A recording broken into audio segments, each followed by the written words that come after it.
Ladies and gentlemen, it is time for the very first snapshot for the Caves and Cliffs Update Part 2. This is 21w37a. There has been a series of experimental snapshots before, but this one is the real deal, bringing the new features directly into the Minecraft launcher. My name is slicedlime, and I am, as always, here to give you the most comprehensive guide to this snapshot. And in this video, I'll be showing you everything that has changed compared to Minecraft 1.17.1. Before we get into things, let me mention that this snapshot is still incompatible with old worlds, but that world upgrades will be coming in future snapshots, including a brand new world blending system to make the edges of your world less jarring. Let's begin our tour with the brand new worlds generation system for the Minecraft overworld.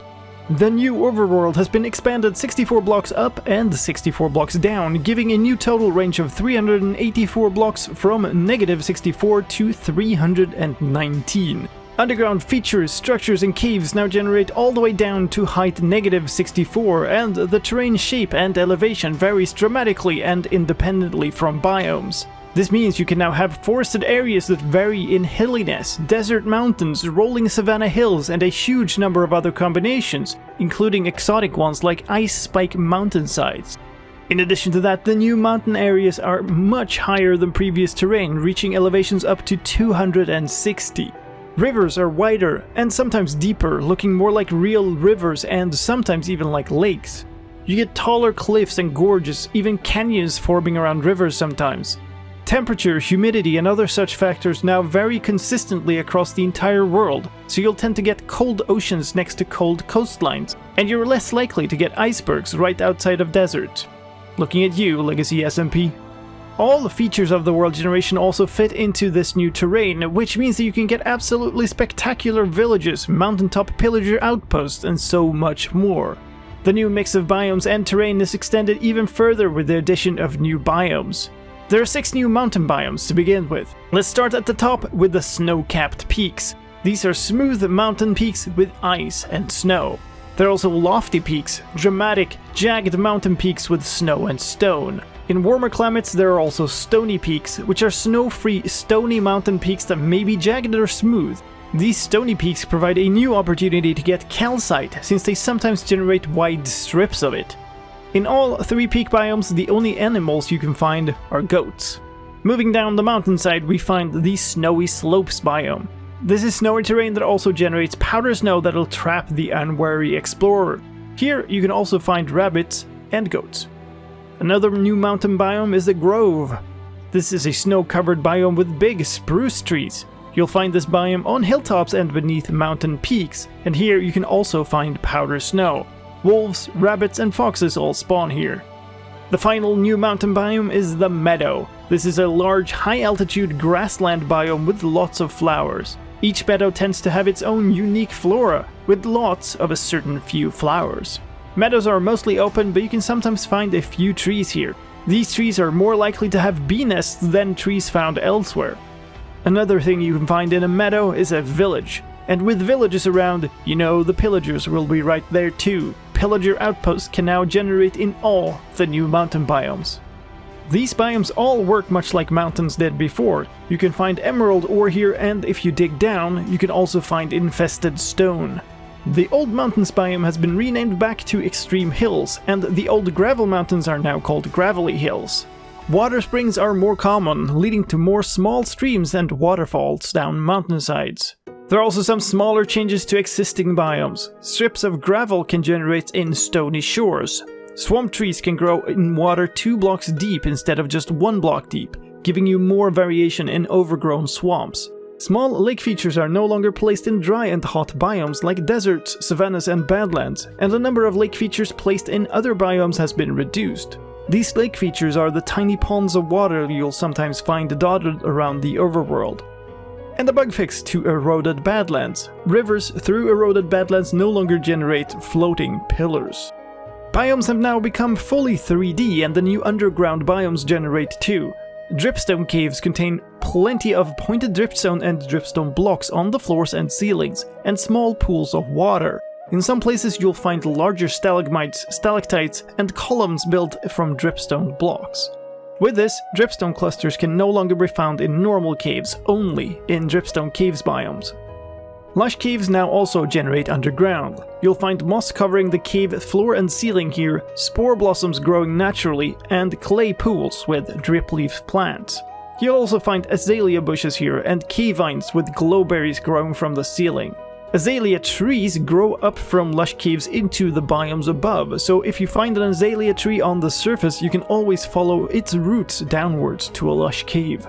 And that's not even scratching the surface of the new caves. You can find them in all terrain, and they come in a huge amount of new variety. Noise caves are an entirely new way of generating caves, providing more natural variation. The name noise caves derives from the mathematical method used to generate them, so don't worry, they're no more noisy than any other cave in the game. There are 3 flavors of noise caves, and flavor is a good word because they're all named after food. Apologies in advance to anyone watching this while hungry.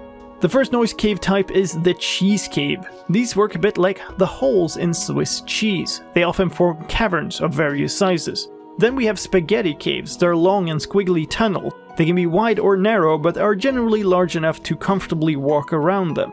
And finally, we have the noodle caves. These are thinner, squigglier and have a more claustrophobic feel than spaghetti caves, and there can be parts that are too narrow to walk through.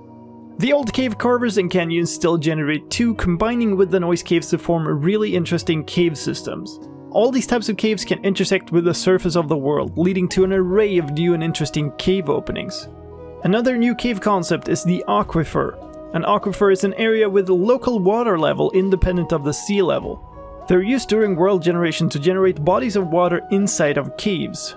This sometimes results in large underground lakes or water-filled cave systems that you can swim around in. Aquifers can also generate inside mountains and on the surface, which generates small mountain lakes. Or you can find one on the bottom of the ocean or the bottom of a river to enter a water-filled cave system that way.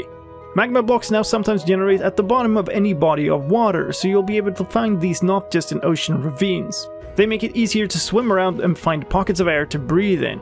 Below height 0, some aquifers will also be lava aquifers instead of water aquifers, meaning that you can now find large lava lakes at many different heights, not just around the lava table at the bottom of the world.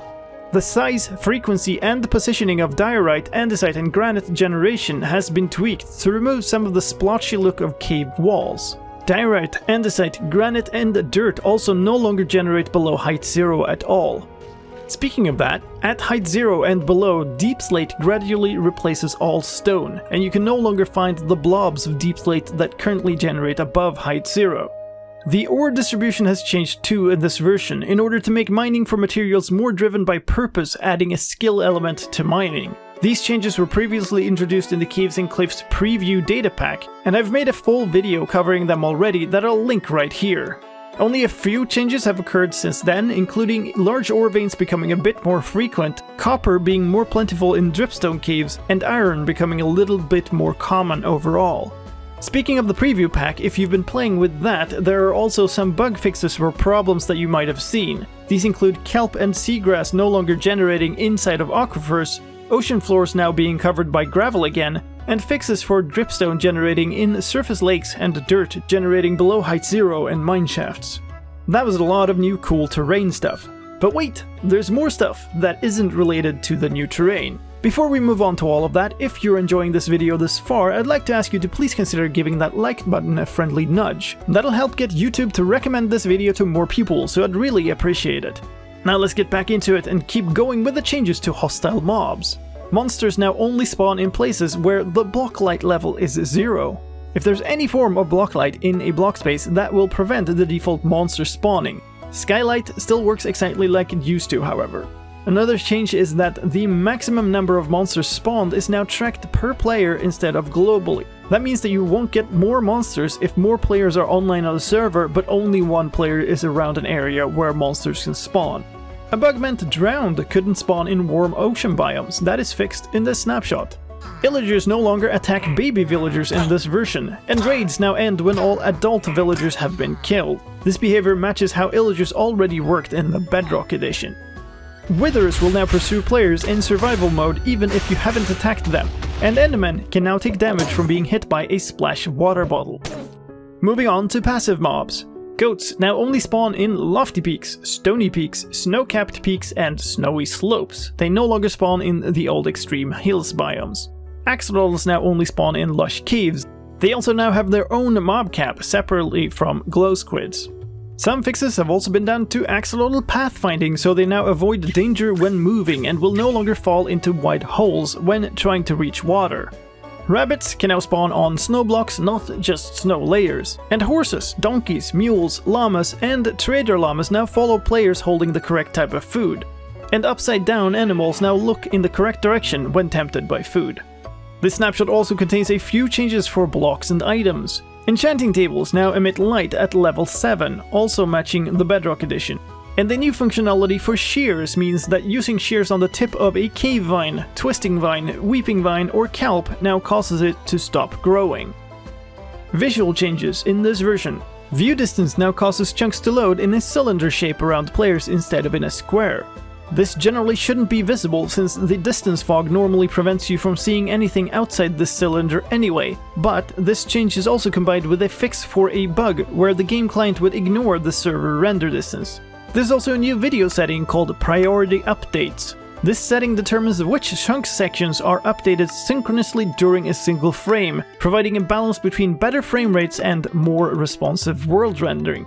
The most conservative option is Nearby, which corresponds to the state before the update. The new options By Player and None significantly reduce stuttering when placing or removing blocks, especially light sources, but can potentially cause rare visually noticeable delays in world updates. And finally, the cloud level has also been raised, from height 128 to 192. Some user interface changes. If you are typing a message while sleeping, the chat screen will now stay open when you wake up. Previously the screen would close and your message would vanish. A bug has also been fixed on the world selection screen, where the error message for worlds with incompatible world heights would intersect other UI elements. And a splash text has been changed. This splash text has been delayed until part 2, has now been turned into "This splash text is now available." There are changes to options in this version as well. The keybinds menu has moved to its own subsection of the control settings, and the toggle sprint and toggle sneak options can now be found on the control screen as well as in the accessibility screen. A new accessibility option has been added in this version, a photo sensitivity option to disable the sky flashing during thunderstorms. Another new option is for sound, allowing you to specify which audio device should be used by the game. Speaking of sounds, there are new sounds in this version for bundles if you have them available through a data pack. There are sounds for dropping contents out of a bundle, for inserting items into a bundle, and for removing one item from a bundle. Finally, a stability note for this version. Opening worlds last saved before Minecraft 1.2 is no longer supported. To upgrade such a world, first open it in Minecraft version 1.6.4 and load all chunks there, then open it again in this version. One known bug already with this snapshot: strongholds do not generate. You cannot locate them with the /locate command, and throwing an IR vendor does not work.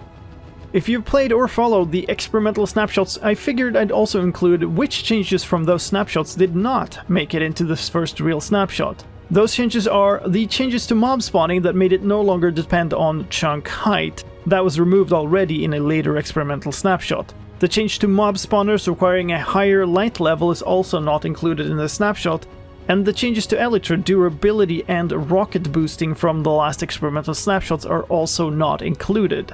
And that was the entire marathon of changes in the snapshot compared to Minecraft 1.17.1.